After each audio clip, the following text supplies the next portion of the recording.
Bismillahirrahmanirrahim. Assalamualaikum warahmatullahi wabarakatuh. Alhamdulillahi ala ihsanih wa syukrun lahu ala taufiqihi wa amtinanih wa ashhadu an la ilaha illallah wahdahu la syarika lahu ta'ziman li sya'nih wa ashhadu anna Muhammadan abduhu wa rasuluhu ad-da'i ila ridwanih. وأصلي وأسلم على نبينا المصطفى على خير البشر وأشرف الأنبياء والمرسلين وعلى آله وأصحابه ومن سار على نهجه إلى يوم الدين أما بعد. أيها الحاضرون والحاضرات, para bapak dan para ibu yang saya muliakan, a'azzani Allah wa iyyakum. Pertama-tama marilah kita panjatkan puja-puji syukur kita atas kehadirat Allah Subhanahu wa taala yang telah menganugerahkan kepada kita banyak sekali nikmat. Sampai kalaulah kita mencoba menghitung nikmat Allah, niscaya kita tidak akan mampu menghitungnya. Sebagaimana yang Allah firmankan, "Wa in ta'uddu ni'matallahi la tuhsuha." Apabila kalian mencoba menghitung-hitung nikmatku, niscaya kalian tidak akan mampu menghitungnya. Dan di antara nikmat yang sangat agung yang Allah berikan kepada kita, yaitu nikmat di atas Islam dan iman yang benar. Sehingga pada sore kali ini kita berkesempatan berkumpul di salah satu rumah di antara rumah-rumah Allah Azza wa Jal dalam rangka mengkaji ma qala Allah wa ma qala Rasul. Dan ketahuilah wahai jamaah, di antara tujuan manusia atau kita semua ini dilahirkan di muka bumi ini, selain daripada yaitu i'budullaha wa la tusyriku bihi syai'a, agar kita menyembah Allah semata dan tidak mensekutuinya, yaitu agar kita dapat bersyukur kepadanya dengan ketaatan dan menjauhi segala macam kemaksiatan. Dan yang kedua yaitu agar kita dapat bersyukur kepada kedua orang tua kita, sebagaimana Allah abadikan dalam surat Luqman, wa wassaynal insana biwalidayhi hamalatu ummuhu wahnan ala wahni wa fisaluhu fi 'amaini an ishkur li wa liwalidayka ilayyal masir. Dan telah kami perintahkan kepada manusia agar berbuat baik kepada kedua orang tua mereka, terutama ibunya yang telah mengandungnya dengan susah payah dan menyapinya dan memberi ASI selama 2 tahun. Apakah ini tidak berat? Sungguh sangat berat. Maka bagi kita yang masih memiliki orang tua, hendaknya kita berbakti kepadanya sampai akhir hidupnya dengan semaksimal mungkin. Dan apabila mendapati orang tuanya sudah meninggal dunia, maka hendaknya kita tetap berbakti dengan mendoakan keduanya. Salawat dan salam tak lupa juga kita mohonkan kepada Allah Subhanahu wa taala agar senantiasa dilimpahkan dan dicurahkan kepada junjungan kita semua Rasulullah Nabi Muhammad sallallahu alaihi wasallam, kepada para sahabatnya dan para pengikutnya hingga akhir kiamat nanti. Amin ya rabbal alamin. Ayyuhal hadirin wal hadirat, a'azzani Allah wa iyyakum. Tak terasa kita sekarang berada di bulan Muharram. 4 bulan yang lalu kita dapati masjid-masjid penuh dengan orang-orang yang memakmurkannya. Dari shaf awal sampai shaf terakhir, banyak orang yang menegakkan salat, tidak hanya salat 5 waktu, melainkan menegakkan juga qiyamul lail. Lantunan ayat-ayat Al-Quran dibacakan setiap malam. Jika kita bandingkan dan kita tengok pada hari ini, betapa miris sekali keadaan kaum muslimin, yaitu kita dapati masjid sepi dari lantunan ayat Al-Quran. Tidak ada lagi orang yang menegakkan qiyamul lail. Pertanyaannya, apakah hanya Ramadan? Apakah Allah hanya menjadikan bulan Ramadan sebagai bulan kita beribadah kepadanya? Kalla summa anfukalla. Sekali-kali tidak. Allah tidak hanya menjadikan bulan Ramadan sebagai sarana untuk kita beribadah kepadanya, Sungguhnya bulan yang hanya di sisinya itu ada 12 bulan. Allah berfirman dalam surat At-Taubah, "Inna iddatash syuhuri 'indallah 12 syahra fi kitabillahi yawma khalaqas samawati wal ard minha arba'atu hurum dzalikad dinul qayyim fala tadhlimu fihinna anfusakum." Dan di antara bulan-bulan di sisi Allah itu ada 12 bulan yang sudah ditetapkan di kitabnya, yaitu di Lauhul Mahfuz, di hari di mana Allah ciptakan langit dan bumi. Dan di antara 12 bulan ini terdapat 4 bulan haram. Itulah ketetapan dari agama Allah yang lurus, maka janganlah kalian menzalimi diri kalian di bulan-bulan tersebut. Para ahli tafsir menafsirkan ayat ini bahwasannya Allah mewanti-wanti hambanya agar tidak berbuat kezaliman, yaitu pada 4 bulan haram ini, yang artinya bahwasanya setiap amal kebajikan, amal kebaikan yang kita kerjakan di bulan haram ini, maka pahalanya akan dilipat gandakan oleh Allah Subhanahu wa taala.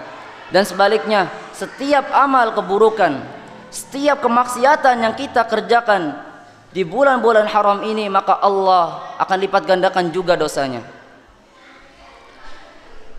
Dan untuk 4 bulan haram ini Rasulullah sallallahu alaihi wasallam telah menjelaskan salasatun mutawalliyat, 3 bulan ini yaitu saling berkesinambungan.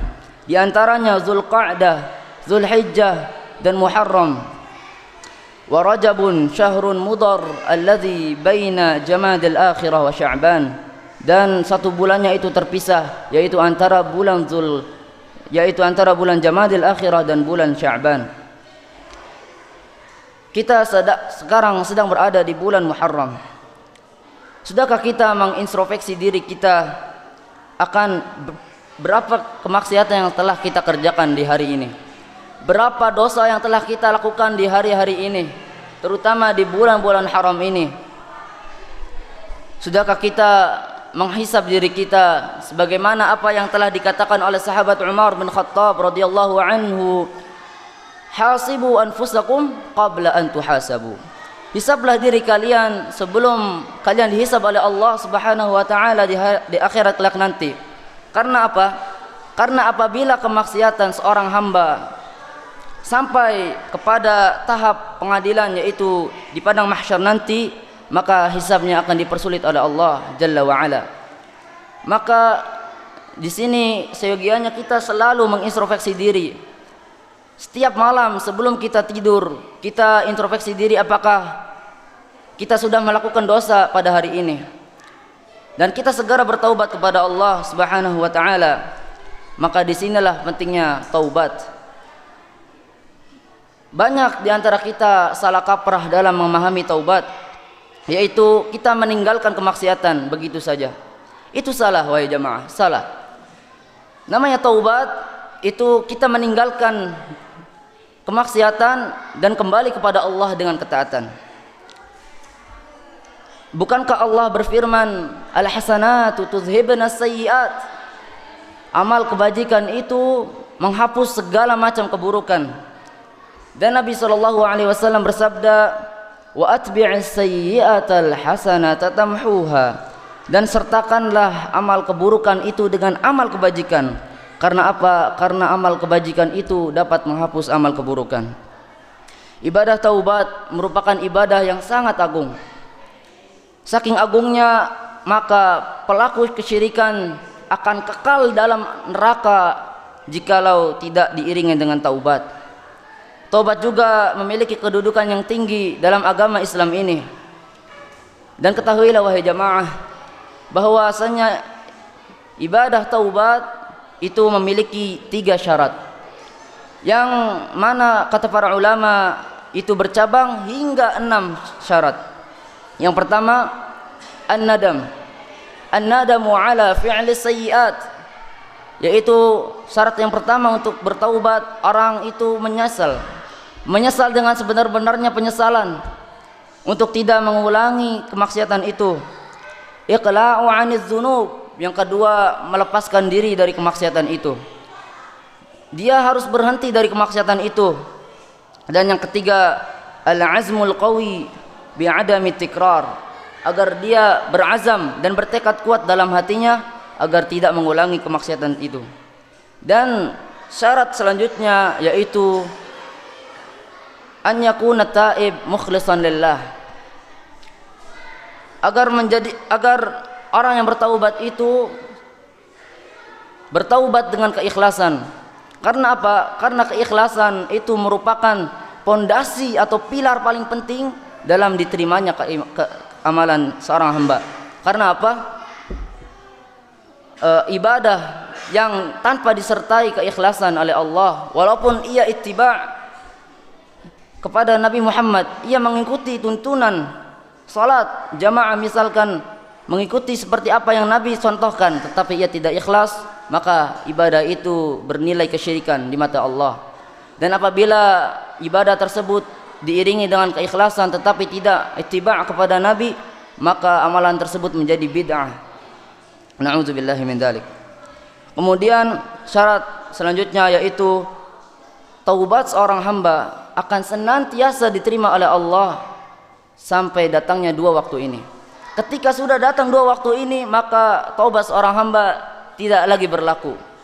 Allah tidak akan menerima taubat seorang hamba di dua waktu ini. Yang pertama yaitu ketika nyawa seorang hamba sudah mencapai kerongkongannya. Nyawa seorang hamba sudah mencapai kerongkongannya, kemudian ia bertaubat kepada Allah, maka taubatnya telat. Sebagaimana ketika peristiwa Fir'aun bertaubat, inni amantu bi Rabbi Musa wa Harun, sungguhnya aku telah beriman kepada Rabb Musa dan Rabb Harun. Tetapi Allah tidak menerima taubatnya. Karena apa? Karena tatkala itu Fir'aun mengatakan taubatnya ketika nyawanya sudah berada di kerongkongan. Dan waktu yang kedua yaitu ketika matahari terbit dari arah barat. Ketika matahari terbit dari arah barat menunjukkan bahwasanya hari kiamat telah datang, maka tatkala itu juga Allah Subhanahu wa taala menutup rapat pintu taubatnya. Itu 6 syarat di atas apabila kita menzalimi hak-hak Allah Subhanahu wa taala. Apabila kezaliman kita itu berkaitan dengan hak-hak orang lain, maka tidaklah cukup dengan 6 syarat ini, tidaklah cukup. Walaupun seorang itu bangun di tengah malam, ia meneteskan air mata untuk meminta ampun, apabila dosanya itu berkaitan dengan hak orang lain, maka Allah tidak akan terima taubatnya. Padahal Allah Ta'ala berfirman, ketika Allah turun ke langit bumi pada sepertiga malam, Allah berfirman, man yad'uni fa astajibulah, barang siapa yang berdoa kepadaku maka niscaya aku akan mengabulkannya.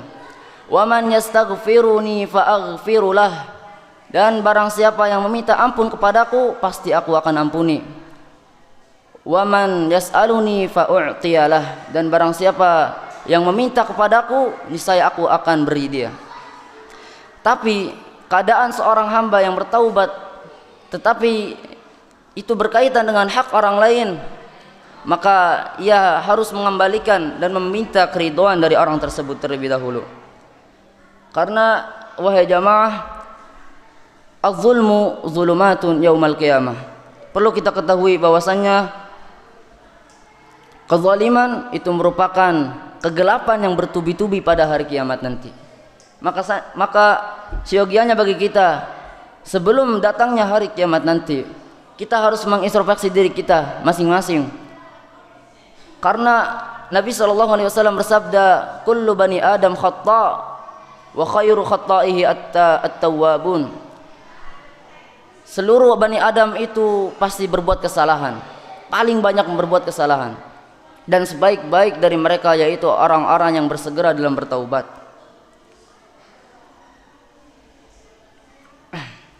Jamaah, taubat juga merupakan sebab kita menyenangkan Allah Subhanahu wa taala. Ada sebuah hadis yang sangat panjang yang mengisahkan seseorang bahwasanya taubat seorang hamba itu lebih menjadikan Allah bahagia, menjadikan Allah senang, yaitu hadis yang dibawakan oleh sahabat Anas bin Malik radhiyallahu anhu bahwasanya Nabi Muhammad sallallahu alaihi wasallam bersabda, lallahu ashaddu faraha bi taubati 'abdihi hina yatubu ilaih min ahadikum kana 'ala rahilatihi bi ardin falah. Sungguh Allah itu amat sangat bahagia kepada taubat seorang hamba ketika ia bertaubat kepadanya, ketimbang kesenangan di antara kalian, rasa senang orang di antara kalian yang tersesat di gurun pasir di bawah terik matahari yang panas, yang mana ia menunggangi hewan tunggangannya bi ardin falah, di tengah-tengah gurun, fanfalatat minhu wa 'alaiha ta'amuhu wa syarabuh, dan di atas hewan tunggangannya itu makanan dan minumannya. Fanfalatat minhu, kemudian hewan tunggangan itu hilang, kabur entah kemana. Fa ya'isa minha fa ata syajaratan, kemudian ia mencari-cari, tak kunjung juga ia ketemui, karena Allah tidak takdirkan ia bertemu dengan hewan tunggangannya. Fa ata syajaratan, kemudian ia mendatangi sebuah pohon. Fantaja'a fi dhilliha, kemudian ia berteduh di bawah naungan pohon. Fa ya'isa min rahilatih, kemudian ia berputus asa dan tertidur sambil menunggu kematian. Karena apa? Karena di keadaan seperti itu, di mana orang tidak bisa mendapatkan makanan dan minuman, dikarenakan makanan dan minumannya berada di atas tunggangannya. Fa bainama huwa kadzalik idza huwa biha qa'imatan 'indah, dan tatkala ia menunggu kematian, ia terbangun dari tidur tersebut. Kemudian ia mendapati hewan tunggangannya berada di atasnya, tepat berdiri di atasnya. Fa akhadha bi khitamiha, kemudian ia memegang tali ikat hewan tersebut. Famaqala min syiddatil farah, kemudian ia berkata, dikarenakan senangnya ia berkata, Allahumma anta 'abdi wa ana rabbuk, ya Allah, engkau adalah hambaku dan aku adalah Rabbmu. Kata Nabi Muhammad, akhta'a min syiddatil farah, saking ia bahagianya ia mendapati hewan tunggangannya beserta makanan dan minumannya berada di atasnya, ia sangat senang sampai ia berkata, Allahumma anta 'abdi wa ana rabbuk, ya Allah, engkau adalah hambaku dan aku adalah Rabbmu. Rawahu Muslim. Maka kesenangan orang seperti ini kalah senangnya dengan kesenangan Allah Subhanahu wa taala kepada taubat seorang hamba. Maka bayangkan wahai jamaah, hadirin hadirat a'azzani Allahu wa iyyakum, betapa banyak pahala yang kita dapatkan apabila kita dapat menyenangkan Rabb kita. Yang kita senangkan itu bukan makhluk yang lain, bukan orang tua kita yang telah berjasa melahirkan kita, tetapi Rabb kita yang telah menciptakan kita. Maka bayangkan betapa banyak pahala yang kita dapatkan. Di sini menunjukkan bahwasannya taubat seorang hamba itu sangat penting, dikarenakan seorang hamba itu senantiasa melakukan kemaksiatan kepada Allah Ta'ala. Maka al-hadirin wal hadirat a'azzani Allahu wa iyyakum, saya tutup kajian kali ini dengan satu hadis, yaitu qala Rasulullah sallallahu alaihi wasallam, la yullaghul mu'minu min juhrin marratain, seorang mukmin itu tidak akan terperosok ke dalam dosa dua kali di lubang yang sama. Kenapa? Karena seorang mukmin itu orang yang pandai mengambil pelajaran, orang yang pandai mengambil ibrah. Setiap kali ia terjerumus dalam dosa dan kemaksiatan, hendaknya ia sadar akan hal tersebut. Maka Nabi SAW mensifati orang mukmin itu tidak akan terjerumus ke dalam lubang kemaksiatan kedua kalinya. Mungkin ini yang bisa saya sampaikan. Kurang lebihnya mohon maaf. Adapun manfaat dan kelebihan datangnya dari Allah Subhanahu wa taala, dan kekurangan datangnya dari saya pribadi dan syaitan. Kita tutup kajian kita pada kali ini dengan doa kafaratul majlis. Subhanakallahumma wa bihamdika asyhadu an la ilaha illa anta astaghfiruka wa atubu ilaik. Assalamu alaikum warahmatullahi wabarakatuh.